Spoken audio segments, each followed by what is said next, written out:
이솝 우화에 나오는 개미와 배짱이 이야기는 우리가 너무나 잘 아는 이야기입니다. 이 개미와 배짱이는 근면과 성실에 대한 예를 들어서 우화로 만들어낸 이야기입니다. 제1탄은 개미는 열심히 일하고 배짱이는 놀다가 겨울이 되었습니다. 배짱이는 개미에게 어서 얻어먹는 가련한 신세가 되었다. 이게 주된 내용입니다. 정상적인 사회를 말하는 것입니다. 두 번째 이야기는 개미는 열심히 일하다가 허리 디스크에 걸려서 눕게 되었습니다. 그리고 그동안 벌어놓은 재산을 다 탕진해서 거지가 됐답니다. 그런데 배짱이는 노래만 하다가 너무 노래를 잘하게 되어 음반을 냈습니다. 날개 돋친 듯이 팔려서 부자가 되었답니다. 이것은 가치관의 혼돈 시대를 말합니다. 열심히 일하고 정직하고 깨끗하고 정의롭게 사는 사람들이 성공하지 못하고 인정받지 못하는 시대를 상징하는 말로 변화됐습니다. 그런데 제3탄이 있어요. 개미는 목사님을 모셔다가 안수기도를 받고 다 나았습니다. 그리고 다시 열심히 일해서 부자가 되었답니다. 이 배짱이는 그동안 많은 돈으로 술과 마약을 하다가 몸이 망가져서 죽었답니다. 다 정상적인 가치관으로 돌아온 이야기입니다. 가치관의 변화, 이것이 아주 중요한 것인데 하나님을 믿어도 무엇이 중요한가? 신앙생활에도 방법이 차이가 있습니다. 사람의 생각이 바뀐다고 하는 것은 어려운 일 중에 가장 어려운 일입니다. 겉모양이 바뀌는 것은 쉽게 바꿀 수 있지만은 인간의 사고방식을 바뀐다는 것은 정말 어려운 일입니다. 지금 내가 생각하고 있는 것을 다른 사람이 생각하는 것과 바꾼다고 하는 것은 얼마나 큰 용기가 필요한지 모릅니다. 사람의 생각과 흐름도 많이 바뀌고 있습니다. 옛날 사고방식과 현대 사고방식이 다릅니다. 옛날 어른들이 청년이나 후배들에게 조언을 하려 그러면 꼰대다 이런 말로 되돌아오게 됩니다. 예전에는 도저히 상상도 못하는 생각의 전환이 이루어지고 있습니다. 이렇게 사는 사람들이 얼마나 될까 생각하시는 분들도 있겠지만 의외로 많습니다. 하여튼 생각의 전환, 사고방식이 바뀐다고 하는 것은 정말 어려운 일입니다. 그리고 인간의 사고방식 속에서 사고하는 그 방법이나 범위는 사람마다 다릅니다. 말단 사원과 기업의 회장과의 사고방식이 차이가 있습니다. 남자와 여자의 사고방식에도 차이가 있습니다. 그리고 어린아이와 어른과도 그 사고방식에 엄청난 차이가 있습니다. 또한 같은 종류의 사람들끼리도 사고방식의 차이가 큽니다. 같은 교육을 받고 같은 대학을 나오고 비슷한 사회적 여건 속에서 살아간다 하더라도 거기에도 큰 차이가 납니다. 그렇다면 오늘에 있는 본문으로 들어와서 보면 오늘의 가장 큰 주제는 바로 하나님의 사고방식과 사람의 사고방식이 다르다는 것을 보여주는 것입니다. 여호수아 6장을 보면 하나님의 사고방식과 비교가 되지 않는 만큼의 차이를 보이고 있는 인간의 사고방식의 편협성과 모자람을 확인하게 됩니다. 이스라엘 백성들은 요단강을 건넌 후에 첫 번째 가나안의 거대한 성, 즉 여리고성과 마주하게 됩니다. 여리고성은 철옹성과 같았고 외부에서 침투할 수 없도록 성문은 굳게 닫혀 있었습니다. 그러나 하나님은 인간의 전술이나 무기가 아닌 무너질 것 같지 않은 그 성을 믿음과 순종으로 손 하나 대지 않고 무너뜨리는 데 있었습니다. 문제는 그 옛날 여리고성이 있었다면 오늘에도 저와 여러분에게도 여리고성과 같은 삶에 무너뜨려야 할 것, 정복해야 할 것들이 있는데 그 방법을, 승리의 패턴을 우리에게 보여주는 장면이 여호수아 6장입니다. 자, 첫 번째로 인간의 힘으로는 넘을 수 없는 장벽이었습니다. 여리고는 요단강 서쪽, 사해 북서쪽에 약 10km 지점에 위치한 오아시스 도시로 해발 마이너스 250m 정도로 세계에서 가장 낮은 도시 중에 하나입니다. 사막과 요단강 평야가 만나는 곳으로 도시 주변에 샘물이 풍부해서 농업과 거주에 적합한 땅이었습니다. 가나안 땅으로 진입으로 하려면 동쪽의 관문으로 이곳을 점령하지 않고서는 이스라엘 백성들이 내륙으로 진군할 수 없었습니다. 무역로와 군사로의 요충지로 왕과 군대는 반드시 여리고를 방패로 삼아야 했습니다. 고고학적인 발굴에 따르면 대략적으로 다음과 같은 특징을 가지고 있습니다. 이 여리고성은 단일 벽이 아니라 안쪽 벽과 바깥쪽 벽으로 구성돼서 이중으로 방어 체제를 가지고 있었다고 고고학자들이 증명합니다.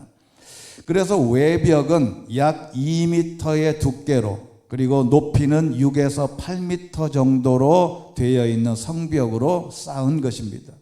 말이 2m지 그냥 그것은 산과 비슷한 겁니다. 내벽은, 그러니까 안쪽에 있는 벽은 두께가 약 4m 정도 되고 높이가 8에서 12m 정도로 돼 있었답니다. 그래서 성벽은 밑으로 갈수록 경사면을 이루고 있어서 산처럼 쌓아 올린 것입니다. 벽 아래쪽에는 석축으로 된 경사면이 형성되어 있어서 쉽게 접근하거나 오르지 못하도록 되어 있습니다. 벽의 위쪽에는 사람이 순찰할 수 있을 정도로 그리고 파수꾼들이 왔다 갔다 하고 궁수가, 즉 경비병들이 보초를 설 수 있었습니다. 성의 둘레는 약 600에서 700m로 추정되고 성 안의 면적은 약 20헥타르, 즉 우리 환산으로 말하면 한 10,000평 정도 되는 당시에 상당한 규모의 방어 도시였습니다. 이런 도시를 생각해 보시면 이스라엘 백성들이 점령한다는 것은 불가능합니다. 사다리가 있겠습니까? 있어도 올라가도 위에서 내려치면 접근할 수 없는 철옹성입니다. 도저히 방법이 없어요. 인간의 방법으로는 이 여리고성을 점령한다는 것은 한마디로 말하면 불가능합니다. 그런데 여호수아 6장 1절에 보면 여리고성은 이스라엘 백성들로 인해서 이스라엘 백성들이 쳐들어온다는 소리를 듣고 여리고성 사람들이 물 셀 틈 없이 닫혀 있었고 드나드는 사람이 전혀 없을 만큼 완벽하게 성문을 걸어 잠근 거예요. 어떻게 한 사람이라도 들어가면 헤집고 들어갈 수 있겠으나 불가능하다 이 말입니다. 물리적인 성곽이 아니라 인간의 무력함과 한계를 상징하는 인생의 여리고를 상징하는 겁니다. 그래서 구약에서 여리고는 단순한 도시가 아니라 인간의 교만과 폐쇄성과 하나님을 대적하는 상징으로 종종 해석이 됩니다. 여리고는 우리의 삶 속에서 스스로 이길 수 없는 고난의 문제, 두려움의 문제, 중독과 절망 등으로 볼 수 있는데 인간이 도저히 이 부분을 해결할 수 없는 요소를 여리고성이다 언급하는 것입니다.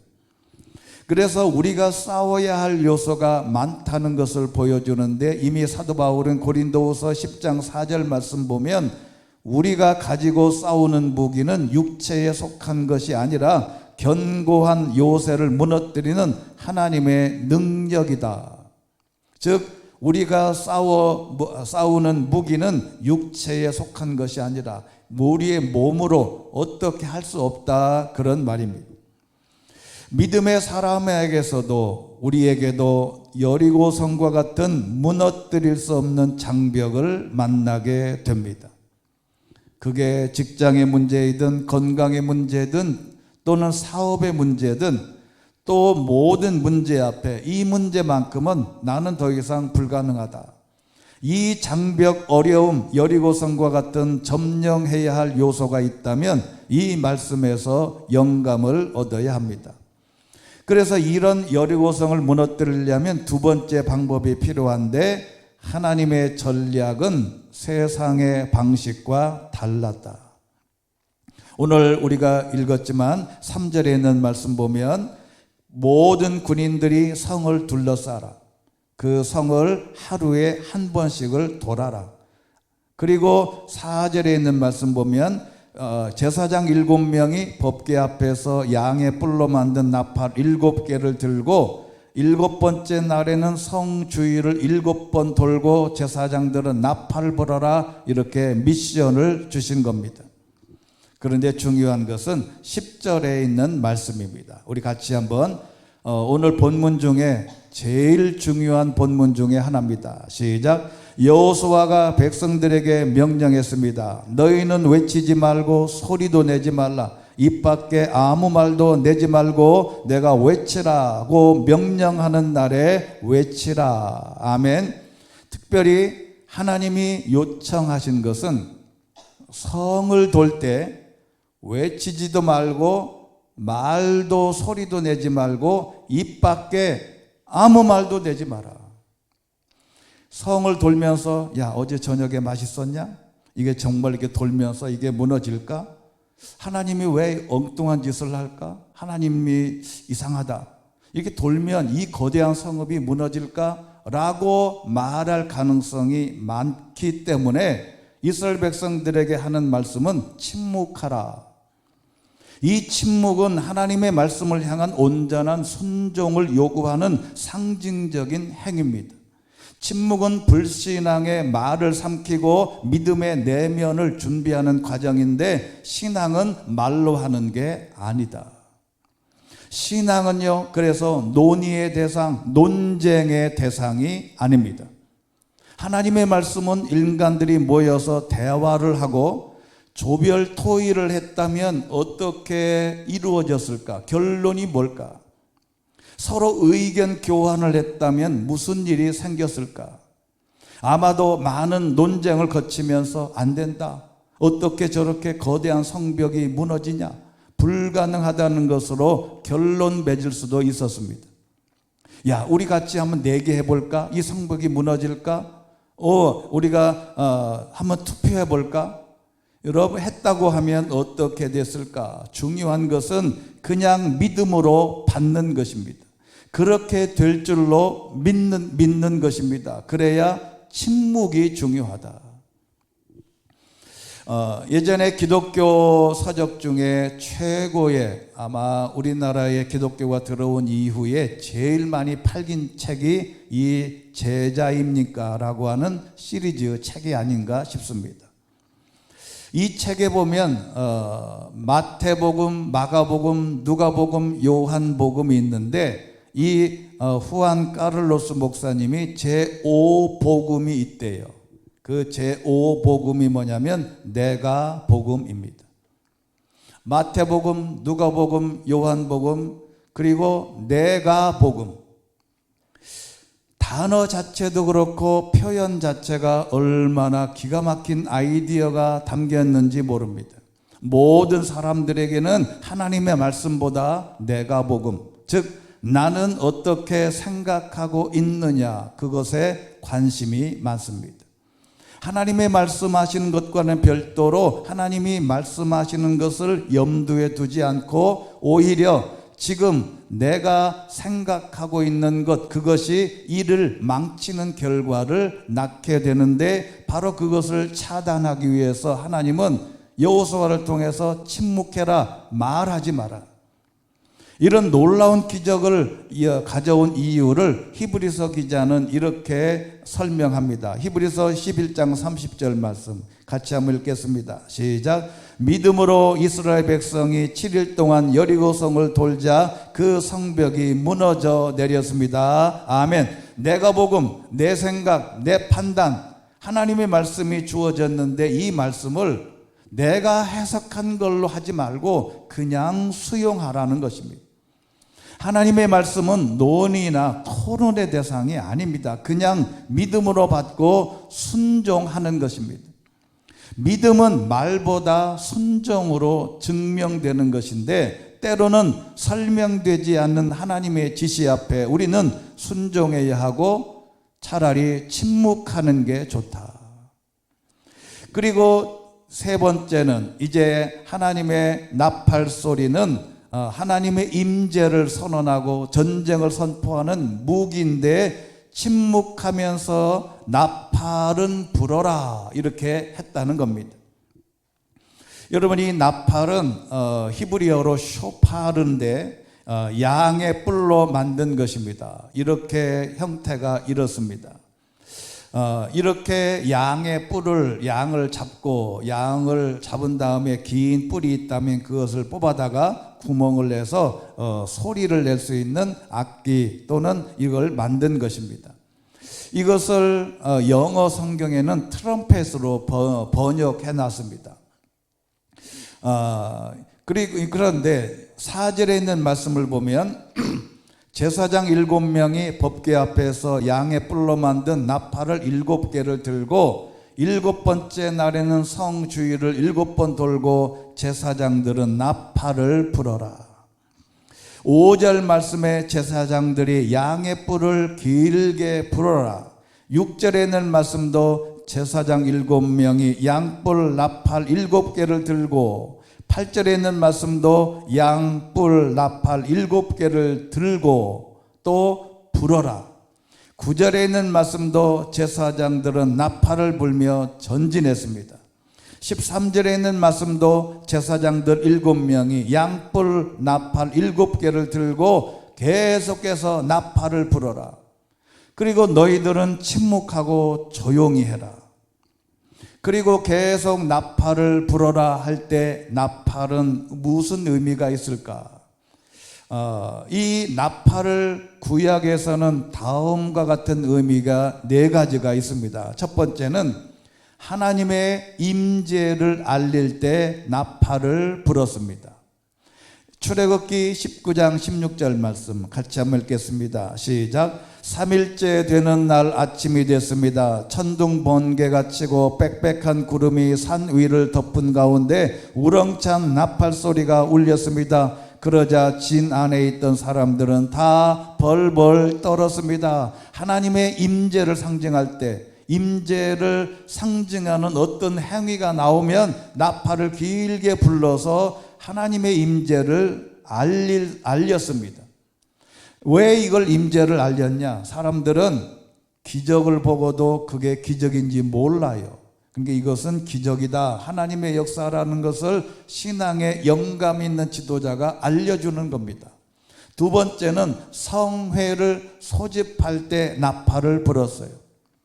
지금같이 핸드폰, 카톡을, 단독방을 만들어서 야 몇 월 며칠에 어디로 모여라, 그렇게 할 수도 없어요. 핸드폰도 없고 아무런 연락 방법이 없어요. 그래서 회중을 모아서 무슨 회의를 할 때는 이 나팔을 부르면 다 백성들이 집에서 모이는 거지.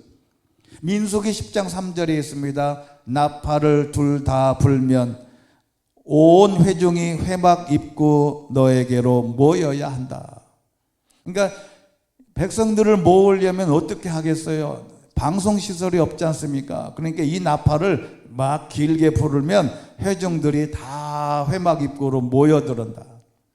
그 다음에 세 번째는 전쟁을 선포할 때도 이 나팔을 불었습니다.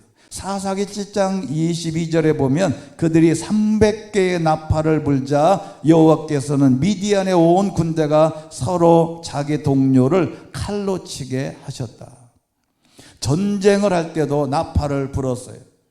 그 다음에 네 번째, 희년과 해방을 선포할 때 레위기 25장 9절에 있는 말씀 보면 너는 일곱 번째 달 10일에 사방에서 나팔을 불게 하고 속죄일에는 너는 나팔을 내 온 땅 전역에 불게 해라. 그러니까 나팔을 부는 것은 구약 성경에서 사람들이 알고 있는 나팔의 효능을 지금 알고 있기 때문에 이스라엘 백성들이 여리고성을 돌 때 그 나팔 소리에 귀를 기울이고 하나님의 능력을, 하나님의 기적을, 전쟁을, 하나님의 놀라운 비밀을 선포하는 나팔을 불게 된 것입니다. 이런 전통에서 볼 때 여리고에서 이 나팔 쇼파르의 소리는 단순한 악기가 아니라 하나님이 전쟁의 주인이심을 선포하는 상징이었습니다. 인간의 음성보다 앞선 하나님의 나팔이었습니다. 이 나팔 소리는 함께 움직이며 하나님의 음성에 순종하는 것인데 이것이 바로 제사장들이 불었다는 것입니다. 그런데 중요한 것은요, 예수님의 재림 때도 이 나팔이 울려 퍼진다고 이야기한 걸 보면 신기합니다. 데살로니가전서 4장 16절에 있는 말씀 보면 같이 16절만 같이 한번 읽겠습니다. 시작. 주께서 호령과 천사장의 소리와 하나님의 나팔 소리와 함께 친히 하늘에서 내려오실 것인데 그리스도 안에서 죽은 사람들이 먼저 일어나고. 그러니까 재림 때도 이 나팔 소리가 울려 퍼지게 될 거라는 것을 이야기해 주고 있습니다. 우리의 예배와 기도, 말씀, 선포는 이 시대의 쇼파르가 되어야 한다는 것을 말씀하고 있습니다. 자, 그리고 네 번째는 이제 외쳐라 라고 명령했는데 바로 이 외침이 믿음의 절정이며 하나님의 역사를 부르는 순종의 터닝 포인트가 됩니다. 이 외치는 장면을 하나님이 말씀을 해서 모든 이 여리고성 무너지는 작전의 하나의 작전 중에 최고봉입니다. 10절에 있는 말씀 앞에 한번 읽었지요. 너희는 외치지도 말고 소리도 내지 말고 입 밖에 아무 내지도 말고 외치라 라고 말할 때 외쳐라는 것이죠. 16절에 있는 말씀을 보면 일곱 번째 돌고 있을 때 제사장들이 나팔을 불었습니다. 그때 여호수아가 백성들에게 말했습니다. 함성을 질러라. 이 함성을 질러라 라고 하는 사인과 함께 온 백성들이 주변에서 소리를 지르는 것이죠. 20절에 있는 말씀 보니까 이렇게 되어 있습니다. 백성들이 함성을 질렀고 나팔이 울렸습니다. 나팔 소리에 맞춰 백성들이 큰 함성을 지르자 성벽이 와르르 무너져 내렸습니다.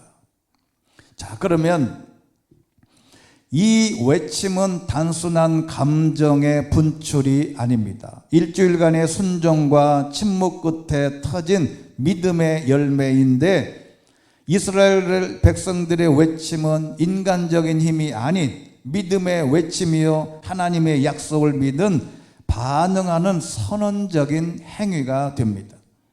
자, 그러면 우리가 이 시대를 살아가고 있는 오늘 우리가 함성은 과연 무엇일까? 여러분, 교회에 와서 그냥 냅다 소리만 지르라는 말이냐? 그냥 교회에 와서 옛날 방식대로 와 그러고만 마냐? 여러분, 함성이 무엇이겠습니까?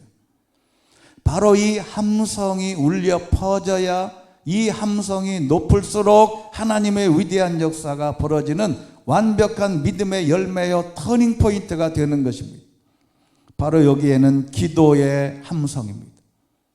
내 기도 소리를 통하여 하나님의 마음이 움직이고 사탄이 기가 죽고 내 기도의 함성이 높을수록 하나님의 여리고성은 무너지게 될 줄로 믿습니다.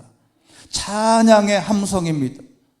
내가 힘들고 어려울 때마다 하나님께서 나에게 주신 입술로 하나님을 찬양하고 하나님의 말씀으로 찬양을 할 때 이 찬양의 함성이 높을수록 하나님의 위대한 역사는 이루어지게 되는 줄로 믿습니다. 여러분, 복음의 외침, 무너뜨릴 수 없는 세상의 여리고를 무너뜨리는 하나님의 도구는 우리가 하나님 앞에서 할 수 있는 모든 행위들, 기도하고 찬양하고 하나님 앞에 헌신하는 모든 것들이 이게 함성이 되는 것입니다. 여러분, 그래서 우리가 하나님 앞에 와서 찬양할 때도 목소리를 높여서 찬양해야 돼요. 제가 언제 한번 말씀드렸죠. 제가 있었던 교회의 어떤 장로님은 찬양하는데, 주일날 예배하는데 가만히 봤더니 어떤 분이 저한테 일러주더라고. 목사님, 어느 장로님은요 교회에 와서 찬양을 안 해요 그러더라고. 예배할 때 왜 찬양을 안 하냐. 그래서 제가 한번 자세히 봤더니 예배 시간에 찬양을 안 하고 그 장로님은 가만히 입 다물고 있더라고. 그래서 이번에는 오늘은 좀 피곤하신가. 그리고 그 다음 주에 갔더니 또 그래. 한 달을 제가 지켜봤더니 예배 시간에 찬양을 전혀 안 하고 입을 딱 다물고 있는. 그래서 제가 물었어요. 장로님은 왜 찬양을 안 하세요? 그랬더니 아주 위대한 답을 하시더라고요. 목사님, 저는요 찬양을 하는 것보다 듣는 게 좋아요 그러더라고요. 여러분, 축구를 하는 게 좋아요? 구경하는 게 좋아요? 한번 제가 물어볼게요. 축구를 하는 게 좋아요? 그냥 보는 게 좋아요? 하는 게 좋은 겁니다. 어떤 모습이든지 듣는 것보다 내 입술로 찬양하는 게 중요하다는 거죠. 듣는 것은 다른 데 가서 내가 들을 수도 있고 감상할 수도 있는데, 하나님 앞에 와서 찬양할 때는 내 목소리에, 내 목줄에 힘줄이 튀길 만큼 목소리를 높여서 찬양하는 그 여리고성을 돌 때 이스라엘 백성들이 외쳤던 그 함성만큼 하나님 앞에 찬양을 해야 된다 이 말이죠. 이렇게 하나님 앞에 함성을 높이는 게 신앙의 절정이다. 그리고 마태복음 21장 1절에 있는 말씀 보면, 내가 진실로 너희에게 말한다. 너희가 믿고 의심하지 않으면 이 무화과나무의 한 일을 너희도 할 수 있을 뿐 아니라 이 산에서 들려서 바다에 빠져라 라고 말해도 그렇게 이루어질 것이다. 손 하나 까딱 안 하고 하나님의 위대한 역사를 표현해 주신 것인데, 중요한 것은 다섯 번째, 이 성을 너희에게 주셨다. 믿음은 과거형의 믿음이 중요하다. 여러분, 2절에 있는 말씀 보면 그때 여호와께서 여호수아에게 말씀하셨습니다. 보아라, 내가 여리고 왕 그리고 여리고 용사들을 내 손에 넘겨주었다. 붙였다 이 말이죠. 붙일 것이니 라고 미래형이 아니라 과거 완료형으로 명령하고 있는 겁니다. 이게 오늘 가장 중요한 하나님의 말씀의 메시지입니다. 16절에 있는 말씀 끝에 보면 함성을 지르라, 여호와께서 이 성을 너희에게 주셨느니라. 이걸 주실 거다라고 아니고 주셨다라고 과거형으로 하나님의 말씀을 받으라는 것입니다. 자, 그러면 여러분 앞에 이미 놓여 있는 저와 여러분이 넘어서야 하고 무너뜨려야 할 여리고성이 있다면 그것은 하나님이 말씀하시기를 이미 해결해 주셨습니다. 이미 해결해 주셨다고 믿음으로 고백하는 것이, 이것을 믿고 말씀으로 확신하고 수용하는 것이 신앙의 절정입니다. 내가 하나님 앞에서 내 질병을 예상하고 있다면, 내 질병을 치료하고 있다면 나는 이미 내 질병이 치료한 줄로 믿고 생각하고 활동하고 믿음으로 하나님 앞에 감사하라는 것입니다. 기도할 때 이미 주신 줄로 믿고 확신하는 믿음이 중요하다. 이거를 히브리서 기자는 이렇게 표현했습니다. 믿음은 바라는 것들의 실체이며 보지 못하는 것들의 증거다. 눈에 보이지는 않지만 실체가 있다, 이 말이에요. 실제로 존재하는 것, 바로 그것을 미리 실제로 존재하는 것처럼 볼 수 있는 힘을 가져라. 그래서 사도 바울은 이렇게 말했습니다. 고린도후서 5장 7절 보면 우리는 믿음으로 행하고 보는 것으로 행하지 않습니다. 안 보인다 그래서 믿지 못하는 게 아니라는 거예요. 그래서 우리는 믿음으로 행하고 보는 것으로, 안 보여도 손에 잡히지 않고 눈에 보이지 않아도 하나님의 놀라운 역사를 우리가 인식할 수 있는 게 중요하다. 여러분이 지금 여러분의 여리고성이 있다면 이미 무너진 줄로 믿으시기를 주의 이름으로 축원합니다. 그것이 하나님의 방법에 힘을 넣어주셔서 풀어가는 핵심적인 열쇠가 되는 겁니다. 여섯 번째는 드디어 여리고성이 무너졌습니다. 20절에 있는 말씀 우리 같이 큰 목소리를 한번 읽어보겠습니다. 시작. 백성들은 함성을 질렀고 나팔을 울렸습니다. 나팔 소리에 맞춰 백성들이 큰 함성을 지르자 성벽이 와르르 무너져 내렸습니다. 그러자 백성들은 일제히 성으로 들어가 그 성을 점령했습니다. 아멘. 문제는 앞에 말씀드린 대로 그 견고한 성이 이스라엘 백성들은 손 하나 까딱하지 않고 7일 만에 완벽하게 무너져 내려서 백성들이 일제히 성으로 들어가서 성을 점령하게 됐다는 것입니다. 이렇게 속도전으로 여리고성이 무너질 수도 있습니다. 그리고 이 여리고성처럼 견고한 성들이 때로는 우리의 기도의 제목이 즉시, 어떨 때는 하루가 걸리고 이렇게 7일이 걸리고, 그리고 어떨 때는 1년이 걸리고 10년이 걸려, 그리고 평생 걸릴 수도 있습니다. 우리는 바로 하나님의 능력을 믿고 이제부터 기다리면 반드시 이 순서를 따랐다면 하나님의 기적을 맛볼 수 있게 될 수 있는 것입니다.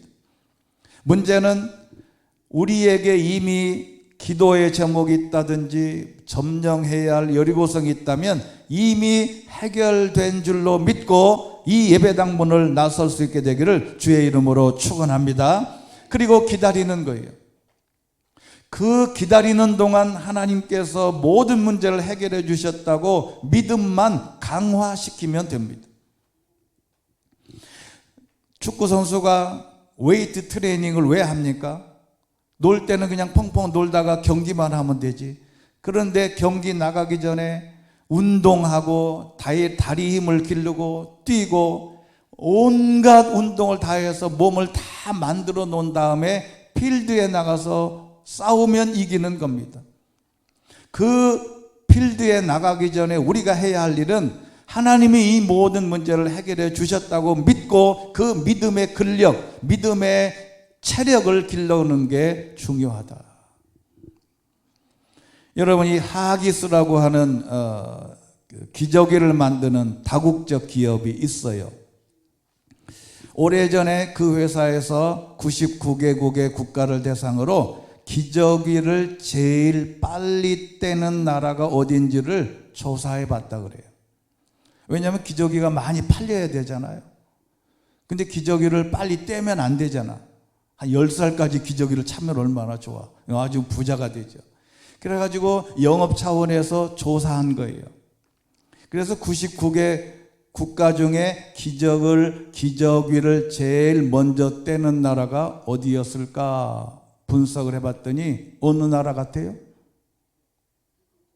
희한하게도 우리나라가 1등이더래. 제일 먼저 기저귀를 떼. 영업으로 봐서는 제일 안 되지. 왜냐하면 기저귀를 많이 팔아 먹어야 되는데 금방 떼버리면 안 되잖아.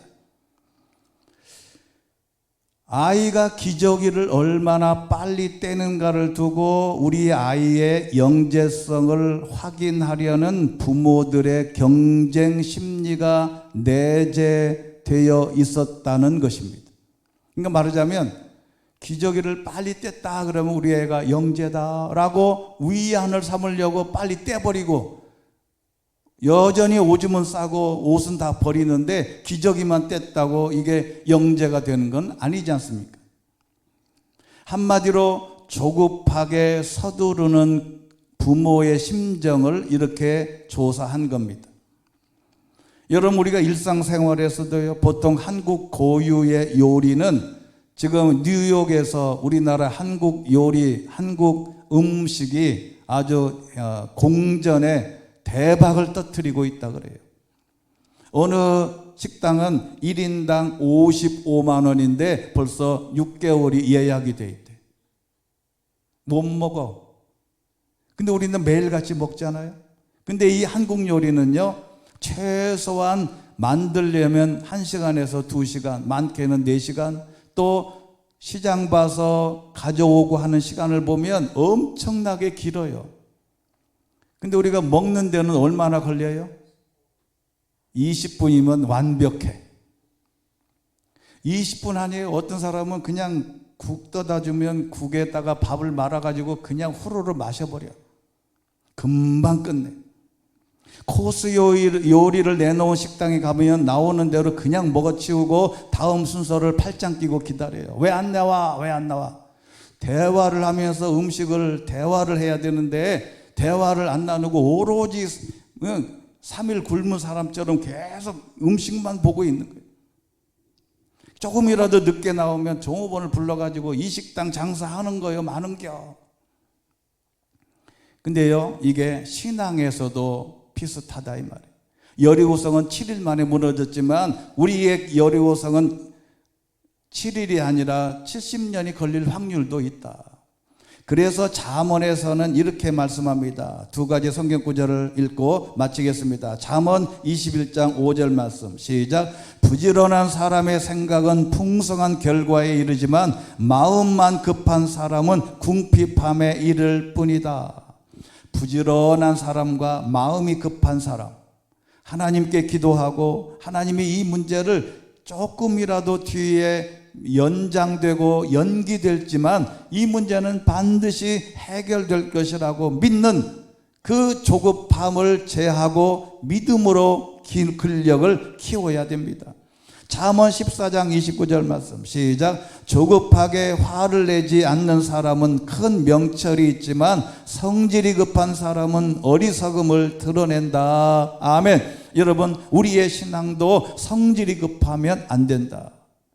내가 기도해 놓고 성질이 급해서 하나님을 원망하고 내가 왜 이렇게 늦게 되냐 이렇게 불안해하지 마라. 사람은 급하지만 하나님은 급하시지가 않습니다. 홍해가 갈라져 가로막아도, 요단강이 가로막아도, 여리고성이 등장해도, 아말렉 군대가 기다려도 하나님은 급하지 않으셨습니다. 왜요? 이미 하나님은 하나님의 계획이 있기 때문에 모든 문제를 해결된 상태이기 때문에 하나님은 급하지 않습니다. 다만 백성들이 조급해하고 불안에 떨다가 스스로 함정에 빠지고 하나님을 원망하다가 불안에 떨고 자기만 손해입니다. 믿고 순종하고 기다리면 반드시 여리고성이 무너지고 기도의 제목이 이루어지게 될 줄로 믿습니다.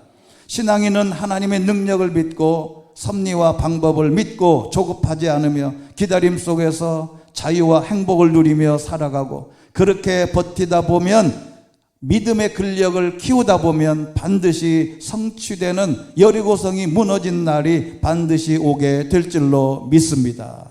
문제는 신앙은 과거형으로 받아라. 하나님이 말씀했으면 이미 그렇게 된 줄로 알고 나는 오늘서부터 모든 문제가 해결된 줄로 믿고 건강하게 모든 문제를 대처해 나가면 우리 안에 불안을 다 떨쳐내고 하나님이 주신 평안이 찾아오게 될 줄로 믿습니다. 저와 여러분의 여리고성이 있다면 이미 무너지고 다 부서져서 일시에 들어가서 점령할 만큼 완벽하게 해결될 줄로 믿습니다. 그렇게 믿음으로 과거형으로 신앙으로 나갈 수 있게 되기를 주의 이름으로 축원합니다.